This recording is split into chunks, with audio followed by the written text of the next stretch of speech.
की या सैन्याने गाजवलेल्या भीम पराक्रमानंतर आपल्या देशातल्या काही लोकांच्या पोटामध्ये पोटशूळ उठलेला आहे। त्यांना आपल्या सैन्याने गाजवलेला हा पराक्रम सहन होत नाहीये आणि म्हणून आपण बघतो रोज टीव्हीवर अशा प्रकारची मानसिकता असणाऱ्या लोकांकडून वेगवेगळ्या प्रकारची वक्तव्य।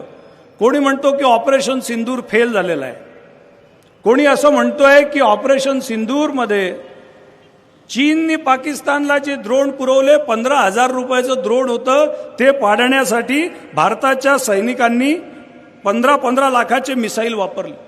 आपल्या महाराष्ट्रातले नेते आहेत, बुद्धीची कीव करावीशी वाटते, आपण हे ऐकलं असेल। आणि त्याच्याही पलीकडे जाऊन काही लोक ज्यांना या सैन्याचा पराक्रम बघवत नाही ते दर प्रेस कॉन्फरन्समध्ये डे अँड डे आउट रोज विचारतात आहेत भारताचे किती राफेल विमानं पडले ते सगळ्या जगाला आम्हाला सांगितलं पाहिजे, सगळ्या भारताला सांगितलं पाहिजे। कोणाची मानसिकता आहे? कोण लोक आहेत की ज्यांना भारताने केलेला पराक्रम त्याच्यामध्ये आनंद वाटत नाही?